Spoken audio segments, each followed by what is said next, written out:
नमस्कार विद्यार्थी मित्र हो, STR क्लासेसमध्ये मी आपलं स्वागत करते व आज आपण इयत्ता 6वी विषय नागरिकशास्त्र प्रकरण पहिले आपले समाज जीवन हे प्रकरण समजावून घेऊ।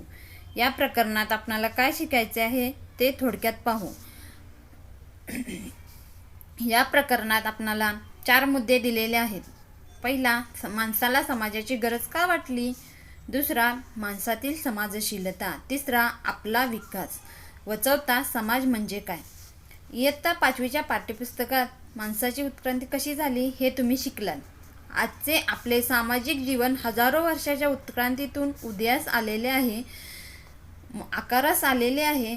माणसाने भटक्या अवस्थेतून स्थिर समाज जीवनाकडे वाटचाल केली आहे। याचाच अर्थ इयत्ता 5वीच्या पुस्तकात आपण माणसाची उत्क्रांती कशी झाली हे पाहिलेले आहे। आपले समाज जीवन हजारो वर्षाच्या उत्क्रांतीतून उदयास आलेले आहे।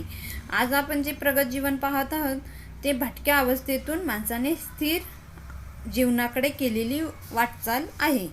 इथे आपणास 4 प्रकारची चित्रे दाखवलेली आहेत। पहिल्या चित्रामध्ये माणसाची भटकी अवस्था दाखवलेली आहे। यामध्ये माणूस शिकार करून खायचा ती अवस्था दाखवलेली आहे। दगडी अवजारे तो निर्माण करत आहे। दुसऱ्या अवस्थेमध्ये माणूस शेती करायला लागला ती अवस्था दाखवलेली आहे। यामध्ये त्याचे थोडी स्थिरता त्याला आली होती, तो स्वतःचे घर बांधून राहू लागला व शेती करू लागला। तिसऱ्या अवस्थेमध्ये आजची अवस्था दाखवलेली आहे। माणूस प्रगत झालेला होता व अगदी भाजीवाली सुद्धा मोबाईलवर बोलताना आपणाला दिसत आहे। इथे काही वाहनेही दिसत आहेत व चौथ्या चित्रामध्ये इथून पुढच्या 50 वर्षामध्ये आपला समाज कसा असेल याची चर्चा आपण वर्गात, घरी पालकांसोबतही करू शकतो। आता आपला पहिला मुद्दा आहे, माणसाला समाजाची गरज का वाटली। व्यक्तीच्या तसेच समाजाच्या विकासासाठी स्थिर व सुरक्षित समूह जीवन आवश्यक आहे। भटक्या अवस्थेतील माणसाला हे स्थैर्य व सुरक्षितता नव्हती। समूहात राहिल्याने सुरक्षितता मिळते याची जाणीव झाल्याने माणूस संघटितपणे जगू लागला। समाजाच्या निर्मितीमागील ही एक मुख्य प्रेरणा होती। आता माणसाला समाजाची गरज का वाटली याचे उत्तर आपण शोधण्याचा प्रयत्न करू। सुरुवातीला माणूस भटक्या अवस्थेत होता, पण जसजसा तो स्थिर जीवन जगू लागला तेव्हा त्याला समाजाच्या विकासासाठी स्थिर व सुरक्षित समूह जीवन आवश्यक आहे हे समजले व तो समाजात स्थिर व सुरक्षित जीवन मिळण्यासाठी एकत्र राहू लागला। समाजातील दैनंदिन व्यवहार हे सुरळीत चालण्यासाठी माणसाला नियमांची गरज वाटली। यातून रूढी, परंपरा, नीतिमूल्ये, नियम आणि कायदे अस्तित्वात आले। यामुळे माणसाचे समाज जीवन अधिक संघटित व स्थिर झाले। दुसरा हे समजून घेऊ आधी।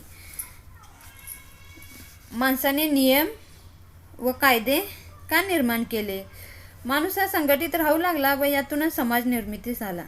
समाजातील दैनंदिन व्यवहार सुरळीत चालण्यासाठी माणसाला विविध नियमांची गरज भासू लागली।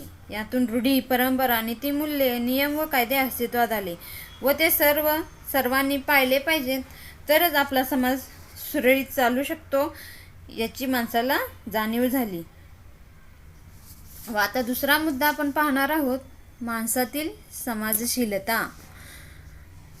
माणूस स्वभावतः समाजशील आहे। आपणा सर्वांना एकमेकांसह सर्वांच्या सोबतीने आणि माणसात राहायला आवडते।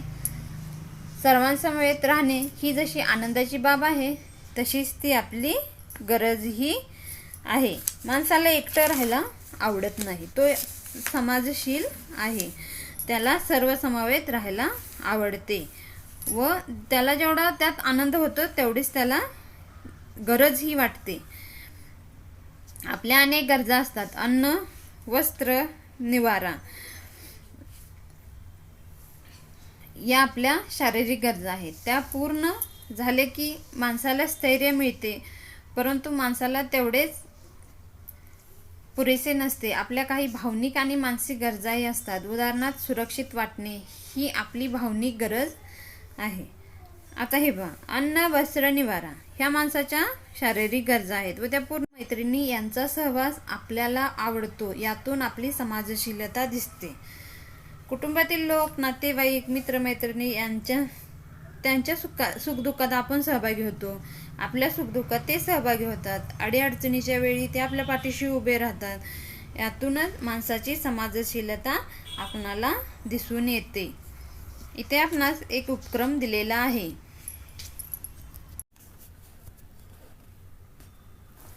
चित्रकलेच्या स्पर्धेत तुम्हाला पहिले बक्षीस मिळाले ते स्वतःजवळच ठेवाल की मित्रमैत्रिणींना दाखवाल?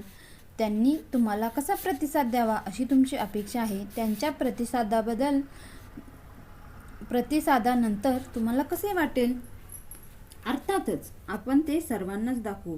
चित्रकलेच्या स्पर्धेत पहिले बक्षीस मिळणे ही किती आनंदाची गोष्ट. आपण बक्षीस दाखवल्यानंतर सर्वांना खूप आनंद व अभिमान वाटतो आणि त्यांच्या या कौतुकाने मनाला एक प्रकारचा हुरूप येतो. अन्न, वस्त्र, निवारा या माणसाच्या अत्यावश्यक गरजा आहेत.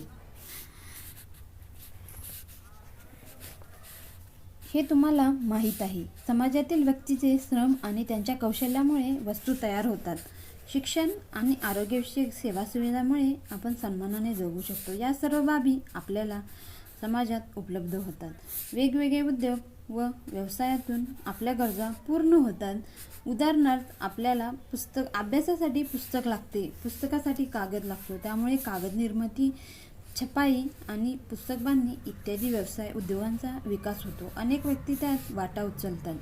समाजातील अनेकविध व्यवसायामुळे आपल्या गरजा भागतात. यातूनच आपणाला आपापल्या क्षमता, कौशल्यांचा विकास होतो.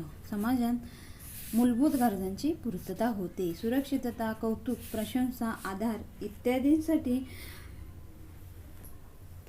आपण सर्व एकमेकावर अवलंबून असतो. अन्न, वस्त्र, निवारा या माणसाच्या अत्यावश्यक गरजा आहेत, पण त्यात जोडीला जर आरोग्य व शिक्षण ही मिळाले तर माणसाचे आयुष्य सुखकर बनण्यास मदत होते. म्हणून या गरजा मूलभूत गरजा आहेत. आपल्याला स्वतःला सर्व वस्तू तयार करणे शक्य नसते. त्या समाजातील विविध उद्योग व व्यवसायातून उत्पादन केले जाते व दुकानांच्या, बाजारपेठांच्या माध्यमातून ते आपल्यापर्यंत पोहोचवले जाते. यातूनच आपल्या सर्वांच्या क्षमता व कौशल्यांचा विकास होत जातो. आता पुढला मुद्दा आहे आपला विकास. प्रत्येक माणसात निसर्गतः काही गुण आणि क्षमता असतात. त्या सुप्त अवस्थेत असतात. त्यांचा विकास समाजामुळे होतो. परस्परांशी बोलण्यासाठी आपण भाषेचा आधार घेतो, पण ती आपल्याला जन्मताच अवगत नसते. आपण ती हळूहळू शिकतो. घरात जी भाषा बोलली जाते ती भाषा आपण सुरुवातीला शिकतो. आपल्या शेजारी वेगळी भाषा बोलणारे लोक असतात व त्याही भाषेचा आपल्याला परिचय होतो. शाळेत निरनिराळ्या भाषा शिकण्याची संधी मिळते. प्रत्येक माणसात निसर्गातच काही गुण असतात. या गुणांचा विकास समाजात होत असतो. आपण परस्परांशी बोलण्यासाठी भाषेचा आधार घेतो. ती आपणाला जन्मताच येत नसते, पण ते आपण कुटुंबात शिकतो. आपल्या शेजारी जर वेगळी भाषा बोलणारे लोक राहत असतील तर ते ऐकून आपणही शिकतो. त्यांची भाषाही आपण शिकतो. तसेच शाळेतही आपणाला विविध भाषा शिकवल्या जातात. आपल्याजवळ स्वतंत्र विचार करण्याची क्षमता असते. उदाहरणार्थ निबंधाचा विषय वर्गातल्या सर्व विद्यार्थ्यांना सारखाच दिलेला असला तरीही कोणतेही दोन निबंध सारखे नसतात, कारण त्यातील विचार वेगळा असतो. आपल्या भावनिक क्षमता आणि विचारशक्ती समाजामुळे वाढीस लागतात. विचार मांडण्याची आणि भावना व्यक्त करण्याची संधी समाजामुळे आपणाला मिळत असते. याचाच अर्थ प्रत्येकाची विचार करण्याची क्षमता ही वेगवेगळी असते. त्यातील विचार वेगळे असतात. एखाद्या व्यक्तीला जर एखाद्या विषयाचा निबंध एखाद्या वर्गात लिहायला सांगितला तर प्रत्येक विद्यार्थ्याचा निबंध हा काय वेगळा असतो, कारण प्रत्येकाचे विचार वेगवेगळे असतात, विचार करण्याची क्षमता वेगवेगळी असते. माणसातील कलागुणांचा विकास ही समाजामुळे होतो. गायक, चित्रकार, शास्त्रज्ञ, साहसवीर, समाजकार्य करणाऱ्या अनेक व्यक्ती समाजाच्या प्रोत्साहनामुळे व पाठिंब्यामुळे आपल्यातील गुणांचा विकास करतात. त्यांना मिळण्यासाठी समाजाचे प्रोत्साहन हे महत्त्वाचे असते. चांगल्या गुणांच्या म्हणजेच विशिष्ट अशा गुणांच्या लोकांचे प्रोत्साहन करणे हे समाजाचे कामच असते. आता पुढचा मुद्दा आहे समाज म्हणजे काय. समाजात सर्व स्त्री, पुरुष, प्रौढ, वृद्ध, लहान मुले, मुली यांचा समावेश असतो. आपली कुटुंबे समाजाचा घटक असतात. समाजात विविध गट, संस्था, संघटना असतात. लोकांमधील परस्पर संबंध, परस्पर व्यवहार यांच्यातील देवाणघेवाण यांचाही समावेश समाजात होतो. माणसांच्या झुंडी किंवा गर्दी म्हणजे समाज नाही, तर काही समाज उद्दिष्टे साधण्यासाठी काही लोक एकत्र येतात तेव्हा त्यांचा समाज बनतो. म्हणजे माणसांच्या झुंडी किंवा गर्दी करणे म्हणजे समाज नाही, तर एखादे विशिष्ट उद्दिष्ट साध्य करण्यासाठी लोक जेव्हा एकत्र येतात तेव्हा अन्न, वस्त्र, निवारा, सुरक्षितता यासारख्या गरजा भागवण्यासाठी समाजाला एक कायमस्वरूपी व्यवस्था निर्माण करावी लागते. अशा व्यवस्थेशिवाय समाजाचे दैनंदिन व्यवहार होऊ शकत नाहीत. समाजाचे अस्तित्व टिकून राहण्यासाठी व्यवस्था आवश्यक आहे. उदाहरणार्थ, अन्नाची गरज पुरवण्यासाठी शेती करणे आवश्यक आहे. शेतीशी संबंधित सर्व कार्य पार पाडण्यासाठी विविध संस्था निर्माण कराव्या लागतात. शेतीची अवजारे तयार करण्यासाठी कारखाने, शेतकऱ्यांना कर्ज देण्यासाठी बँका, उत्पादित मालासाठी बाजारपेठ अशी मोठी व्यवस्था निर्माण करावी लागते. अशा अनेक व्यवस्थांमधून समाज स्थिर होतो. आता आपणाला इथे समाज म्हणजे काय याचे नेमके उदाहरण पाहू आपण. जर समाज म्हणजे काय, तर समान उद्दिष्टे साध्य करण्यासाठी जेव्हा लोक एकत्र येतात तेव्हा त्या समाज असे म्हणतात. याचेच उदाहरण आपण पाहू. आपली अन्नाची गरज भागवण्यासाठी काही शेतकरी शेती करतात, तर काही लोक अवजारांचा कारखाने काढतात, काही लोक बँका स्थापन करतात. यातून शेतीसाठी कर्ज दिले जाते व उत्पादित मालासाठी काही लोक बाजारपेठ निर्माण करतात.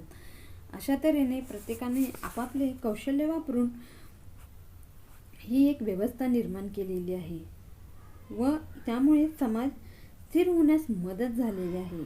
यामुळे ह्या सर्व व्यवस्थेला एक समाज असे म्हटले जाते.